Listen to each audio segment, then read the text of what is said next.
Chụp đằng sau em nè. Chị để con. Nó mới về bú xăm á. Nó không có đạp gì á. Mẹ bây giờ mẹ muốn cho nó ọt kìa. Nó ở với ọt gì? Quá. Ọt cái gì? Coi nó đi.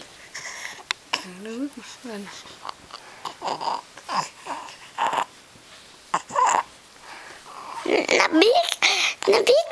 Nó biết say dầu quá. Để coi. Nè, hai chú Hana. Xí nó say đầu á. Nó say đầu á. Còn cái tai nó kìa. Cái tai nó kìa. Cái tai nó kìa.